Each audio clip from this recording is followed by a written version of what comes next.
The sun god is a liar. It is not the benevolent golden savior we were led to believe. It manipulates, it deceives, and it destroys to get what it wants. In fact, the sun god might be the biggest threat in Bloons Tower Defense history, and neither the monkeys nor the balloons are safe from its vengeance. Welcome back to the Bloons Timeline series, where we overanalyze dart-throwing monkeys and unravel the sinister secrets buried in your favorite childhood tower defense game. Last time, we uncovered that the balloons may have originally worshipped the sun god, but after discovering its vengeful form focused only on destruction, they sealed it inside the dark temple idol and buried it away. But that was only the beginning.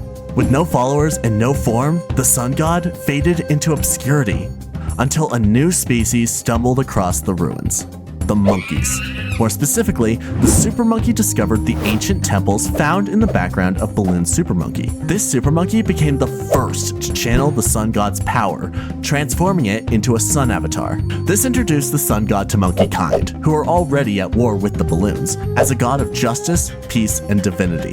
The god branded itself as the being that fears no balloon, promising the monkeys land, power, and knowledge through colonial conquest and annihilation of balloons. But in reality, it manipulated the war to cover its true intentions, reclaiming the dark idol. The monkeys were the perfect pawns. Through conquest seen in BGD4 through Bloons Monkey City, they expanded aggressively both in land and power. With the help of their strongest magical users, the wizard and super monkeys reclaimed the sacred consecrated grounds, an ancient heavily spiritual site required to build the temple complex. Bloons Monkey City also introduced monkey knowledge packs, which, if my previous theory is correct, contained the knowledge from the ancient balloon civilization, including how to find and control the idol. This is where Monklish first appeared, on the monkey knowledge cards and on the contested territory loading screen map. This is one of the biggest mysteries in the entire Bloons series, and it translates to Deet, likely death, which has been cut off. Taway is dark and full of bananas. Fear to Lord Bananos. Golden, and TG. These phrases are paired with drawings of ancient abandoned structures, suggesting this was an ancient language the monkeys were trying to decipher, not the one they created. And narratively, it's satisfying because we, the players, were trying to decode it as well. Lord Bananos was likely the balloon's name for the sun god, as Taway is dark and full of bananas may have been a reward from this deity. It also may be a reference to Game of Thrones, the night is dark and full of terrors. With Deet, likely death, also occurring on here, it signifies it was written when the balloons witnessed the god's dark form. Golden could either refer to the sun god's appearance or the golden chest that holds the idol. And TG, this one's more difficult. It could be TG, possibly for True God or Temple Guardian, but my theory, it's referencing Tegia, an ancient Greek city famous for its temples of Athena and history of conquest, independence, and spiritual enlightenment. The Greek references in the BGD series warrant its own video altogether, but this Monklish may be the guide that led the monkeys to discovering the dark idol. Quick note, this only existed in the Flash version of the game, and all the Monklish was removed in the mobile version, which is the only one still around. So take this with a grain of salt. Regardless, the monkeys' raw firepower and love for explosions eventually uncovered the dark temple idol, unleashing the temple of the vengeful monkey. The plan was working. After centuries, the sun god would finally be whole again and seek vengeance on the balloons, fulfilling its duty as a being of destruction. But something was off, and the monkeys were getting suspicious. They may have found the idol, but they were also warned of the dangers. They began to fear the power they were awakening. The Temple of the Vengeful Monkey is the strongest tower in the game by far, but it's an ability. That's right, the power is temporary. Why? Because the monkeys still had the idol, and they wanted control. Hey, what the f? The entity was powerful, yes, but it was no longer respected as a god. In fact, the name downgrade from Temple of the Monkey God to Vengeful Monkey says it all. In BGD5, unlocking the Tier 4 Super Monkey layer reveals a dark secret for the Temple of the Monkey God. They respected the power, but they also didn't trust it. So they prepared. In Bloons Monkey City, buildings like the Antimatter Weapons Facility and the Crystal Fusion Array outright state that their goal is to match or surpass the Monkey God's power. The Monkey v Monkey War ended up providing the perfect cover to build highly dangerous weapons without suspicion. In BGD 6, Monkey Society changes. The Monkey God is downgraded again, now just called the Sun God. You know it's bad when they've taken the name of a previous Tier 3 upgrade. This is because it is no longer the only god to exist. The monkeys discovered others, like Poseidon, worshipped by the mermonkeys. The boss balloons also exhibited godlike traits. But most notably, on the map Encrypted, a new entity appears. Through a secret ritual involving the monkey categories and sacrificing a max sun temple, the monkeys summoned the Overseer, also known as Mirkul in the Ninja Kiwi blogs, a reference to the Dungeons & Dragons god of the dead. It's a powerful being able to destroy Moab-class balloons in an instant.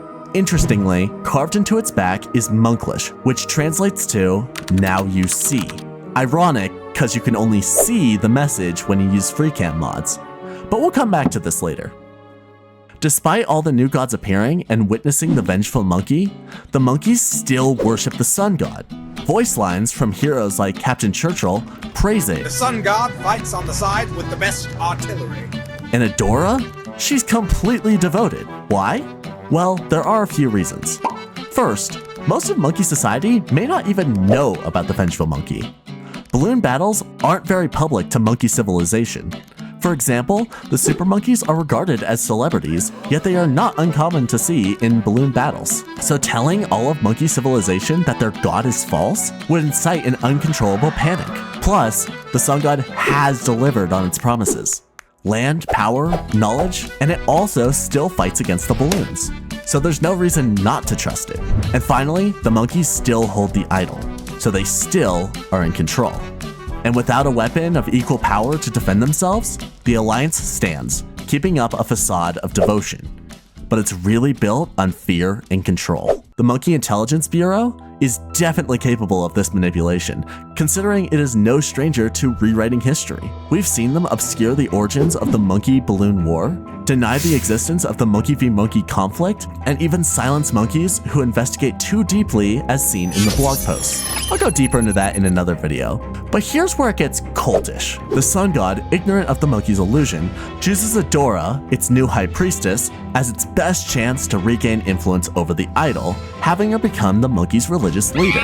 In the Adora tutorial in BGD 6, Patch claims Adora's blood sacrifice ability sends monkeys to a temporary solar dimension, a paradise where monkeys hang out in beach chairs getting a tan.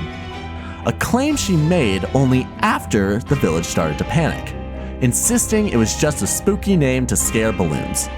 But I have my doubts.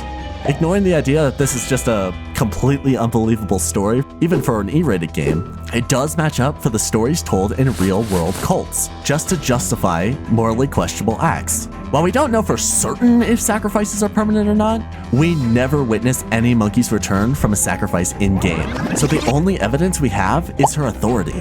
Plus, if there was a solar dimension, wouldn't the monkeys already know about it from BGD 4 and 5? And if they did, wouldn't they look forward to it instead of causing a panic? In Bloons Card Storm, the Sun Temple card's flavor text states, "Maybe don't let your monkeys know you're about to play this." That doesn't scream beach vacation. Balloons also don't have blood, nor are they sacrificed, so the threat of a blood sacrifice wouldn't scare them all that much. On the other hand, the monkeys would be terrified of becoming the next sacrifice if they dared question the doctrine. We also know the monkey military is content with monkey death or permanent disfiguration, as seen with the Bionic Boomerang or Tech Terror, so long as the ends justify the means. In Bloons Monkey City, the Antimatter Weapons Facility claims the technological terrors lose their last vestiges of monkey biology. Kinda shows their priorities. By BGD 6, the monkeys crave knowledge above all else. The monkey knowledge system, upgraded from Bloons Monkey City, is now a central mechanic, giving monkeys abilities and power boosts across all categories. Almost fully upgrading the Magic Monkey knowledge tree unlocks the cryptic knowledge point, "There can only be one." This unlocks the Vengeful True Sun God, VTSG for short, a permanent, more powerful form of the True Sun God, but the name reveals the truth. The Sun God and the Vengeful Monkey were always the same being, a being of pure destruction. There can only be one. When summoned on Adora's temple, or if level 20 Adora is present, she transforms, the sky darkens, water turns to blood, and even lotus flowers turn purple. This power is the same as the one that channels the sun. This is a revelation. The Overseer's cryptic message, "Now you see," finally makes sense. It isn't just a god of death. It watches over all other gods, and it knows what the sun god truly is. And now, the monkeys see it too. But that's not all.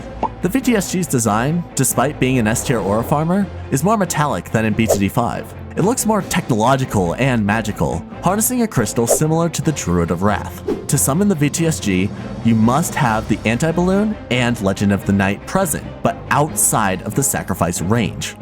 They are not offerings, they are containment units. The monkeys finally figured it out. Using their greatest magical abilities to summon black holes, their most advanced antimatter technology, and a complete understanding of the Dark Idol's functionality, they tricked the Sun God into walking into its own prison. A suit of armor that entraps the most powerful being in the Blooniverse. The glowing red eyes, remnants of rage, helplessness, and vengeance trapped behind the metal shell. The Sun God has been captured again by its own followers, now under their control. But here's the weird part. It's happy. Compared to their non-vengeful counterparts, the Vengeful Sun avatar wears a smile. A very small but intentional design choice. It may be imprisoned, but for the first time in ages, it's whole and it gets to continue its original purpose: ultimate destruction. After all, this is not the end of its story. With the Sun God under the monkeys' complete control, boss balloons go on the attack. The monkeys push forward experimentation with paragons, and the time-space continuum begins to break, opening up the multiverse. What happens when the monkeys take their conquest beyond their own dimension? Find out in the next video. And hey, like and subscribe if you liked the video. If you have your own personal theories, leave them in the comments below or r/BloonsLore. They may be turned into their own little YouTube short. And if you don't, well, you might bear witness to my vengeful form.